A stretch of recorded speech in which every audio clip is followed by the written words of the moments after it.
Cinema సెలబ్రిటీలు public figures కాబట్టి వీరికి సంబంధించిన ఏ విషయమైనా సరే సోషల్ మీడియా ద్వారా క్షణాల్లో వైరల్ అవుతూ ఉంటుంది.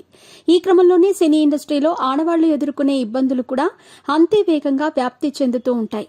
ముఖ్యంగా ఇండస్ట్రీలో ఎదురయ్యే చేదు అనుభవాలను మీడియాతో పంచుకోవటానికి కొంతమంది వెనుకడుగు వేస్తే మరికొంతమంది ధైర్యంగా ముందుకొచ్చి తమ సమస్యలను చెప్పుకుంటున్నారు. అలాంటి వారిలో దృశ్యం 2 సినిమాతో భారీ పాపులారిటీ అందుకున్న అంజలి నాయర్ కూడా ఒకరు.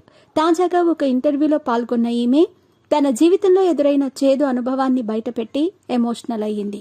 బిజీగా గడుపుతున్న లైఫ్ లో చిన్న బ్రేక్ తీసుకుని ఎంజాయ్ చేయాలి అనుకుంటున్నారా? అయితే వెంటనే ఆర్వే వెకేషన్స్ ప్రైవేట్ లిమిటెడ్ ని సంప్రదించండి. మరిన్ని డీటెయిల్స్ కోసం సంప్రదించండి 7997979960.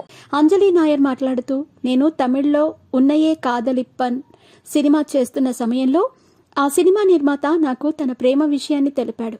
ఆ వ్యక్తి ఆ సినిమాను నిర్మించటంతో పాటు అందులో విలన్గా కూడా నటించాడు. అయితే అతడి ప్రేమను నేను నిరాకరించాను. దాంతో నాపై ప్రతీకారం తీర్చుకోవటానికి నేను వేరే సినిమాకు వెళ్ళినప్పుడు ఆ సెట్స్కి వచ్చి వేధించేవాడు. అయితే ఒకసారి నేను రైలు ప్రయాణం చేస్తుండగా ఎక్కడి నుంచి వచ్చాడో తెలియదు, కానీ సడన్గా నా పక్కనే కూర్చొని నా బ్యాగ్ తీసుకున్నాడు. తిరిగి ఇవ్వాలని ఎంతో బతిమిలాడాను. దాంతో రైలు డోర్ దగ్గర నన్ను బయటకు నెట్టేయాలని చూశాడు. ఇది కాస్త పక్కన పెడితే ఒక్కసారి అతడి సోదరి నాకు ఫోన్ చేసి తన తల్లి ఆరోగ్యం బాగోలేదని నన్ను చూడాలని కలవరిస్తోందని తెలిపింది. అతడు ఇంట్లో ఉంటే రానని నేను చెప్పాను. దానికి ఆమె తన సోదరుడు ఇంట్లో లేడని, స్విట్జర్లాండ్కి వెళ్ళిపోయాడని, కంగారు పడాల్సిన అవసరం లేదని చెప్పింది. నేను నిజమేననుకుని అక్కడికి వెళితే ఒక గదిలోకి వెళ్ళగానే బయట నుండి గడియ పెట్టారు. ఆ గదిలో ఆ రాక్షసుడు ఉన్నాడని నాకు తెలియదు. కొన్ని పేపర్లు నా ముందు పెట్టి సంతకం పెట్టమన్నారు. నేను నిరాకరించటంతో కత్తితో బెదిరించి సంతకం చేయించుకున్నాడు. అంతేకాదు, ఆ పేపర్లలో లవ్ లెటర్ కూడా ఉంది. గది నుంచి ఎలాగో అలా ఆ తర్వాత బయటపడ్డాను. కానీ అతడు నాతో సంతకం చేయించుకున్న పేపర్లలో అతడు నెక్స్ట్ సినిమాలో నేనే హీరోయిన్గా నటించాలని ఆ కాంట్రాక్ట్ పేపర్లపైన నాతో బలవంతంగా సంతకం చేయించుకున్నాడని తెలిసింది. దీంతో అతడిపై కేసు పెట్టాను.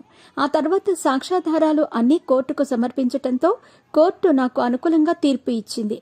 ఆ తర్వాత ఎప్పుడూ నాకు కనిపించలేదు అంటూ తన బాధను వెళ్లబుచ్చుకుంది అంజలి. అంజలి కెరీర్ విషయానికొస్తే మలయాళంలో the king and the commissioner, 100 degree Celsius, Laila O Laila, Drishyam 2 ఇలా పలు చిత్రాలలో చేసి భారీ పాపులారిటీ అందుకున్నారు ఈమె. తమిళంలో చేసిన చిత్తా సినిమాకు గాను ఉత్తమ సహాయ నటిగా రాష్ట్రీయ అవార్డు అందుకుంది. ఇక 2011లో దర్శకుడు అనీష్ను పెళ్లి చేసుకున్న ఈమెకు అవని అనే కూతురు ఉంది. 2016లో అతడికి విడాకులిచ్చిన ఈమె 2022లో అజిత్ రాజును రెండవ వివాహం చేసుకోగా వీరికి కూడా ఒక అమ్మాయి జన్మించింది.